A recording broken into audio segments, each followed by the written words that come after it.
Excuse me, আপনি ঘুমাচ্ছেন? জি। জি, শুনলাম আপনি ঘুমাচ্ছেন। না, বলুন। আপনার সাথে একটু কথা বলা যাবে? জি। আচ্ছা, আমি তো অনেক লেট করে এসেছি। আপনি তো আমাকে খাবারের কথা জিজ্ঞেস করলেন না। খাবো কিনা? খেতেও বললেন না। আপনি লেট করে এসেছেন তো, আমি ভাবলাম আপনি খেয়ে আসছেন। সেজন্যই তো জিজ্ঞেস করিনি। এটা কোনো কথা? মানে একটা মানুষ তো ২ দিন বাইরে খেতেই পারে। এর মধ্যেই না যে সে এভরিডে বাইরেই খাবে, তাই না? আমি তার উল্টা ভাবলাম আমি বাসায় এসে খাবো। লেট করে এসেছেন তো, এই জন্য আমরা ৩ জন আপনাকে রেখে খেয়ে ফেলেছি। ঠিক আছে, গুড নাইট। আমি কিছু করে দিই? না, প্রয়োজন নেই। একটা কথা কি জানেন? মানুষের বাসায় ফ্রিজ কেন থাকে? যেন সবার জন্য রান্না করা হয়। কেউ যদি কোনো কারণে একদিন না খেতে পারে, খাবার যেন ফ্রিজে রেখে দেওয়া হয়। পরে লাগে যেন সে খাবারটা গরম করে খাওয়া। ঠিক আছে? উঠতে হবে না, খাবো না। মানেই হয় না। খাওয়াটা কি? গড নোজ আমার ভাই আদৌ খেয়ে থাকতো নাকি। আপনার ভাই বাসায় যেটা রান্না করা থাকতো সেই খাবারটা কি? আর আপনার ভাই এত রাত করে বাসায় ফেরে। আর বাসায় আসার আগে সে আমাকে সবসময় বলে দিত সে কি খেতেছে। সরি, বসেন না প্লিজ। অনেকদিন তো বিদেশে থেকেছো, এবার তো সংসার হয়েছে, এসে একটা কিছু করার প্ল্যান করো। কালকের জন্য আমি সরি, তুমি তো সব জানো মেয়েটার ওপর দিয়ে কি কি গেছে। এই জন্য তোমার কাছে আমার রিকোয়েস্ট, মেয়েটাকে একটু সময় দাও। সামির,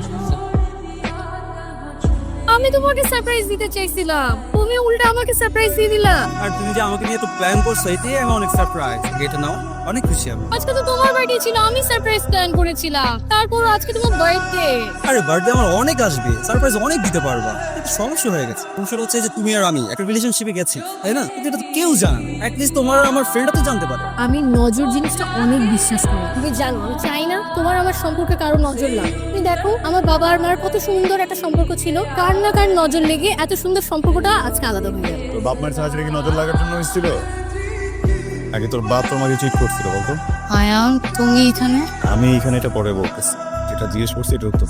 কেউ কিভাবে কথা বলতেছিস? একটা মেয়ের সাথে কিভাবে কথা বলে জানোস না? বের হ এখান থেকে। আয়ান, আমি যখন ডুবতেছিলাম তখন আমার বাঁচানোর মতো কেউ ছিল না। শুকুর কর যে তোরে বাঁচানোর জন্য আমি আছি। যা এখান থেকে যা। ওর কোনো দোষ নাই, ওর দোষ নাই না? ওর কোনো দোষ। তাহলে কার দোষ? ওর গায়ে টাচ হয়েছে, ও হার্ট হয়েছে, খুব লেগে গেছে না? আর আমি যে হার্ট যেটা লাগে না, এটা লাগতেছে না? দোষটা কার তাহলে? ওর যদি দোষ না থাকে দোষটা কার? দোষটা কি আমার নাকি তোমার? তোর দোষ।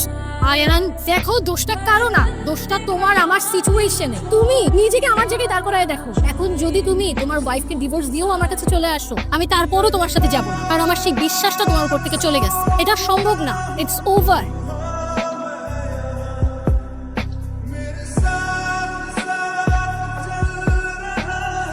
আপনি যদি কিছু মনে না করেন একটা কথা বলবো। আপনাকে দেখে মনে হচ্ছে আপনি ঠিক আছে। আপনি স্বামীর সাথে দেখা করতে গিয়ে অভিশাপ দিবেন না। আপনার কোনো রাইটই নেই কমি না মুখে নেই। আপনার মতো একটা মানুষের লাইফ ঠিক করতে যে আমার বাপ আমায় ফসাইছে, আমি এই জন্য আপনারা বিয়ে করছি। প্রমি সব কিছুতে বাজালে আরেকটা জায়গায় চলে গেছে। ফাক্ট আপ লাইক আমার জাস্ট বিকজ অফ ইউ। এই মুখে জীবন রমের নাম দিবেন না, বুঝতে পারছেন? আপনার ফ্যামিলি আমাকে জোরপূর্বক আপনার সাথে বিয়ে দিয়েছে। আমি তো একবারও বলিনি যে আমি আপনাকে বিয়ে করতে চাই। আমি আপনার ভাইকে ভালোবেসে বিয়ে করেছিলাম, কিন্তু সেটাও আমাকে রেখে চলে গেল। তার মধ্যে আপনি আর আপনার ভাই দুজন দেখতে একদম একরকম। এখানে আমার কি দোষ? আমি কি কাউকে কিছু বলেছি? আমি কি আপনাকে কিছু করেছি? আপনি যেভাবে চেয়েছিলেন আপনি সেভাবেই থাকছি। তারপরেও আমার দোষ, সবকিছুই আমার দোষ। আমার ভাইয়ের সাথে আমি ঠিক মতো সংসার করতে পারলাম না। আর এখন যখন আমি একটা সংসার করতে যাচ্ছি সেখানেও সমস্যা। ঠিক আছে, আমার সাথে থাকবে না। আমি আমার মার বাড়িতে চলে যাচ্ছি। আমি কি আপনাকে ডিভোর্স লেটার পাঠিয়ে দিব?